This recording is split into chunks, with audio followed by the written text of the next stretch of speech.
जय हिंद। आप सबको हमारे YouTube चैनल संस्कृत वारिधि में स्वागत है। हम इस चैनल के माध्यम से matric board Sanskrit, competitive Hindi तथा मोटिवेशन वीडियो देते हैं। अतः आप सब हमारे चैनल को लाइक करें, शेयर करें, सब्सक्राइब करें और मेरा वीडियो सबसे पहले देखने के लिए बेल आइकन को प्रेस करना न भूलिए।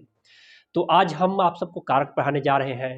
जो कारक है हम ये 3 क्लासेज में आप लोगों को पढ़ाएंगे और यह मैट्रिक बोर्ड के लिए 3 नंबर के लिए पर्याप्त है।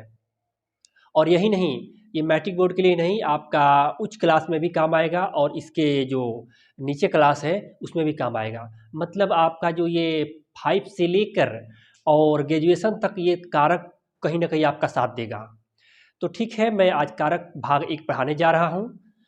तो देखिए, कारक क्या होता है। कारक बारे में कहा गया है क्रियान्वयी कारकम, माने क्रिया के साथ जिसका सीधा संबंध हो उसे कारक कहते हैं।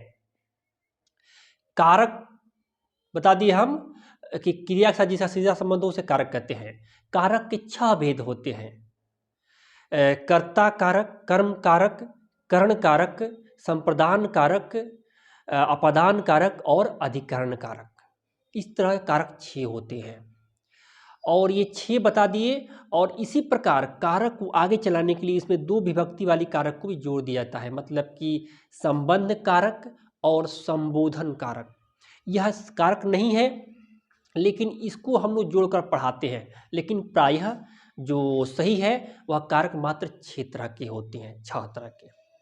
तो अब देखिए, इसको पढ़ाने के पहले मैं आप लोगों को कारक चिन्ह के बारे में बताऊंगा। जैसे कि कारक जो होता है उसके चिन्ह होते हैं। कर्ता का होता है चिन्ह होता है ने, कर्ता ने। कर्म का चिन्ह होता है को या कुछ नहीं। करण का चिन्ह होता है से या द्वारा। संप्रदान का चिन्ह होता है को के लिए। अपदान से या द्वारा होता है, लेकिन यहाँ पर एक कंडीशन है कि यह अलगाव अर्थ में होता है। माने अपदान में से और द्वारा होता है लेकिन यह अलगाव अर्थ में होता है। जैसे कि मैं कलम से लिखता हूं, तो यह कलम से करण कारक हो गया। लेकिन अब हाथ से कलम गिरता है ना, तो यहाँ भी से है। और लिखता हूँ, कलम से लिखता हूँ, ये भी से है। कलम से लिखता हूँ, यह भी से है, और हाथ से कलम गिरता है, ये भी से है। लेकिन दोनों में अंतर ये है कि एक अलग हो रहा है और एक साधन है, माने लिखने का साधन है। तो जो अलग हो रहा है वहाँ पर अपादान पंचमी लगेगी और जो साधन है वहाँ पर से कर्ण लगेगा। कर्ण कारक तृतीय विभक्ति से वही लगेगा। तो अपदान से द्वारा अलगाव अर्थ में मैंने बताया। अब आगे आता है संबंधी षष्ठी, जिसमें का के की का प्रयोग होता है। जैसे राम का भाई पढ़ता है, तो ये सब क्या है, राम का, मोहन का, ये संबंध में आ गया। और अपदान में होता है में, पै, पर। और संबोधन में होता है हे, आई, अहो। तो इसी कारक के बारे में आज हम लोग पढ़ेंगे। ठीक है, इसको आप लोग मन से समझेंगे तो मुझे आशा ही नहीं, पूर्ण विश्वास है कि आप लोग कारक को समझ पाएंगे। तो फिर देखते हैं।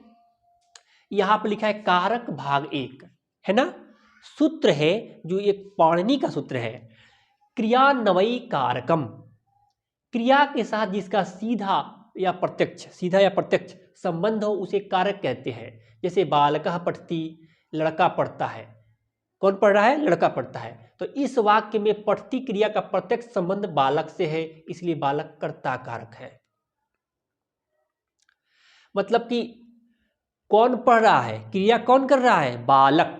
बालक काम कर रहा है, पढ़ रहा है, इसीलिए बालक क्या है, कारक है। और कारक में कौन कारक है, कर्ता कारक है। माने बालक ही पढ़ने वाला है, बालक ही करता है।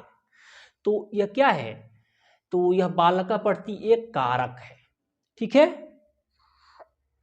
क्या कि इसका क्रिया से सीधा संबंध है। अब देखते हैं संस्कृत में कारक 6 भेद माने गए हैं। मैंने संस्कृत में कारक के 6 भेद हैं। कौन कौन है, तो कर्ता, कर्म, कर्ण, संप्रदान, अपादान और अधिकरण, कुल मिलाकर हुए 6। क्रिया के साथ प्रत्यक्ष संबंध नहीं रहने के कारण संबंध और संबोधन को कारक नहीं माना जाता है। क्रिया के साथ प्रत्यक्ष संबंध नहीं रहने के कारण संबंध और संबोधन को कारक नहीं माना जाता है। जैसे मोहितस्य अश्वः धावति, माने मोहित का घोड़ा, अश्व माने घोड़ा, तो मोहित का घोड़ा दौड़ता है। तो यहां पर जो है मोहित का घोड़ा दौड़ता है, माने कौन दौड़ने का काम कौन करता है? घोड़ा। मोहित नहीं करता है। मोहित का घोड़े से संबंध है कि वह मोहित का है, वह उसका है। तो इस प्रकार मोहित का घोड़ा दौड़ता है, तो यह अश्व जो है कर्ता कारक है, और ये क्योंकि यह घोड़ा दौड़ता है, लेकिन ये मोहित जो है ये कारक नहीं है ना, मोहित कारक नहीं है, लेकिन हम लोग इसको मान लेते हैं विभक्ति के रूप में कि यह संबंध कारक है, ऐसा मान लेते हैं, कारक ये नहीं है। अब यह देखिए मोहित का घोड़ा दौड़ता है, इसमें धावती क्रिया का संबंध अश्व से है, न कि मोहित से।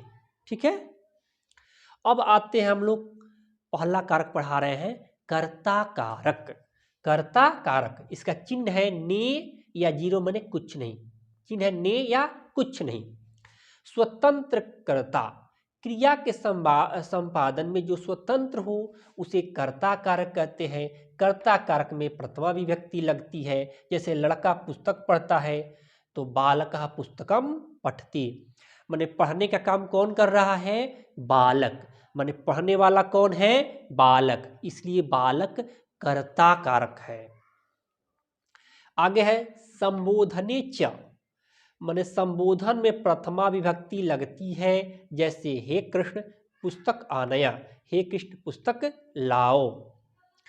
तो यहां पर हे कृष्ण क्या है? संबोधन है, और इसको संबोधन कारक के अंतर्गत मान लेते हैं। एक चीज और जानिए, एक सूत्र होता है कर्तरी प्रथमा। कर्तरी प्रथमा माने कर्ता कारक में प्रथमा विभक्ति लगती है, यह स्वतंत्र कर्ता के अनुसार ही है। तो कर्तरी प्रथमा माने कर्ता कारक में प्रथमा विभक्ति लगती है। अब यहां देखिए, लड़का पुस्तक पढ़ता है तो बालका पुस्तकम पढ़ती, तो बालकः जो है इसमें क्या प्रथमा विभक्ति है ना, तो प्रथमा विभक्ति है, इसलिए यह कर्ता कारक भी है, और कर्ता कारक में प्रथमा विभक्ति लगती है। अब हम लोग आते हैं कर्म कारक। तो कर्म कारक का चिन्ह है को या कुछ नहीं। जैसे मैं फल खाता हूं, तो मैं यहां पर हुआ कर्ता, मैं यहां पर कर्ता हुआ, और फल खाता हूं तो फल मेरा कर्म हुआ, फल मेरा कर्म हुआ। तो देखिए, मैं फल खाता हूं या मैं फल को खाता हूं, दोनों बात समान है, एक है। मैं फल खाता हूं या मैं फल को खाता हूं, तो कहीं कहीं कर्म कारक में को का प्रयोग होता है और कहीं नहीं होता है। तो इसीलिए कहा गया है, यहां पर लिखा गया है कर्म कारक का चिन्ह है को या जीरो, मतलब कुछ नहीं। तो इसको तनी हम लोग ध्यान से समझते हैं। कर्तुर्इप्सिततमं कर्म, कर्ता को क्रिया के द्वारा जो अत्यंत अभिप्सित हो उसे कर्म कारक कहते हैं। जैसे बच्चा चंद्रमा को देखता है, मतलब बालः चंद्रम पश्यति। अब इसको हम लोग समझते हैं। यह सूत्र है कर्तु इप्सिततमं कर्म। कर्तु बने करने वाला, अभिप्सित माने होता है इच्छित, इच्छित। जैसे कि बालक चंद्रमा को देखता है, तो देखिए बालक जो देखता है बालक, वह तो कर्ता हो गया, और चंद्रमा को, तो चंद्रमा क्या हो गया? उसका कर्म हो गया। उसका देखने वाला इच्छित क्या है? चंद्रमा है। तो यहां पर चंद्रमा हो गया कर्म और बालक हो गया कर्ता। तो कर्ता के बारे में हम बात अभी नहीं कर रहे, कर्ता के बारे में हमने बात कर लिया है पहले वाले सूत्र में। तो यहां पर बालः चंद्रम पश्यति, यह देखिए कर्म कारक में द्वितीय विभक्ति हुई है। चंद्रः चंद्रौ चंद्रः, चंद्रम चंद्रौ चंद्रान, तो चंद्रम क्या है? कर्म कारक है। तो बालक चंद्रमा को देखता है, तो बालः चंद्रम पश्यति, यहां चंद्र क्या है? कर्म कारक है। आगे है कर्मणि द्वितीया, मतलब होता क्या है कि कर्म कारक में द्वितीय विभक्ति लगती है, कर्म कारक में द्वितीय विभक्ति लगती है। अब यहां सीता रोटी खाती है, सीता रोटी खाती है, सीता रोटिकाम खादति, तो यहाँ कर्म कारक कर्म क्या है, सीता का कर्म क्या है, रोटी को खाना। तो यहां पर रोटी काम क्या हो गया, कर्म कारक हो गया। इसको आप लोग आराम से सुने समझे, ये बहुत ही आसान हो जाएगा। ये आपके मैट्रिक बोर्ड में भी बहुत बढ़िया से 3-4 नंबर पूछता है। साथ ही साथ ये हर कॉम्पिटिटिव या नीचे क्लास ऊपर क्लास हर जगह कारक का प्रयोग होता है, क्योंकि ये व्याकरण का अंग है। आगे है क्रिया विशेषणे च, माने क्रिया विशेषण में द्वितीय विभक्ति होती है। जैसे कछुआ धीरे धीरे चलता है, कच्छपा मंदम मंदम चलती। अब हम लोग देखते हैं ना, कहीं क्रिया विशेषण माने क्रिया की जो विशेषता बताए उसे क्रिया विशेषण कहते हैं। तो जैसे कछुआ धीरे धीरे चलता है, कछुआ चल रहा है लेकिन कैसे, धीरे धीरे। तो चलना तो यहाँ पर क्रिया ही ये है, और वो धीरे धीरे चल रहा है, तो यहाँ धीरे धीरे क्या है, इस ये भी कर्म कारक के अंतर्गत आएगा। और इसको कहते हैं क्रिया विशेषण, क्रिया विशेषणे च या क्रिया विशेषणे द्वितीया। तो यह देखते हैं क्रिया विशेषण में द्वितीय विभक्ति होती है। जैसे कछुआ धीरे धीरे चलता है, तब कच्छप या कर्ता हो गया कच्छप। अब मंदम मंदम क्या हो गया, इसका कर्म हो गया, चलती क्रिया है। अब देखिए ध्यान से, यहाँ पर कच्छप कर्ता है, मंदम मंदम कर्म है, और चलती क्या है, क्रिया है। तो कच्छप मंदम मंदम चलती। इसके बाद आगे देखते हैं सर्वतः परितः अभितः माने चारों ओर, उभयतः दोनों ओर, प्रति निक्सा माने समीप, निक्सा का मतलब क्या होता है, समीप, समीप। धिक अनु यावत शब्दों में द्वितीय विभक्ति होती है। अब ध्यान दीजिए, सर्वतः परितः अभितः उभयतः प्रति निक्सा समीप धिक अनु यावत शब्दों में द्वितीय विभक्ति होती है।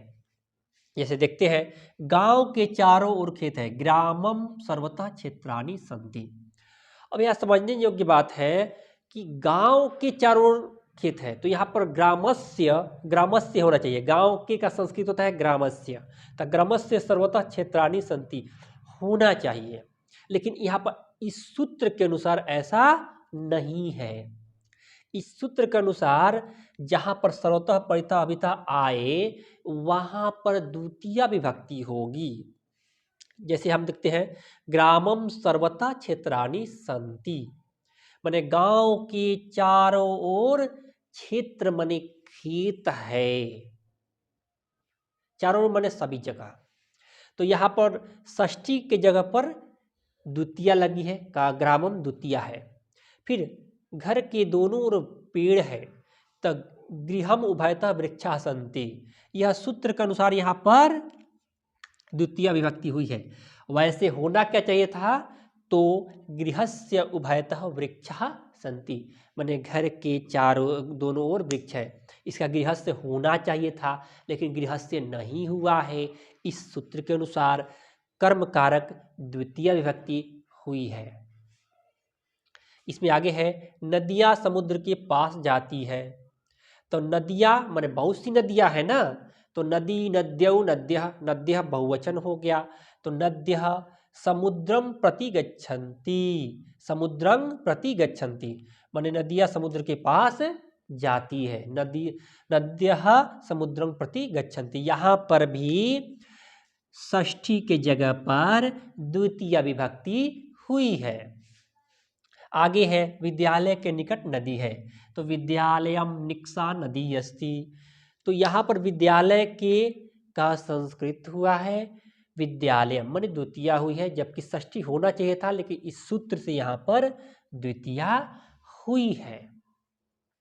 आगे है राष्ट्र के अभक्त को धिक्कार, माने राष्ट्र के जो भक्ति नहीं करता है उसको क्या कहेंगे, धिक्कार है। तो राष्ट्रस्य अभक्ता धिक। अब यहाँ अभक्तम, अभक्तम यहाँ पर क्या है, कर्म, ये कर्म है, राष्ट्र के अभक्त को धिक्कार है, तो यहाँ अभक्तम कर्म है।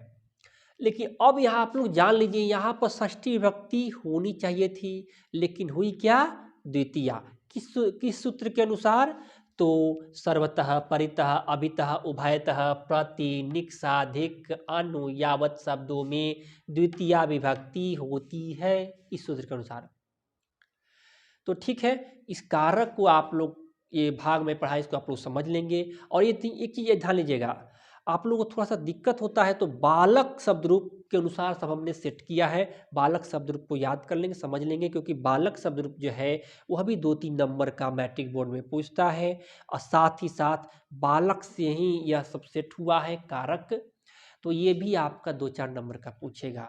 तो ठीक, इसको आप लोग मन से पढ़िए, आप लोग को ये बहुत ही फायदेमंद है। ठीक है, धन्यवाद।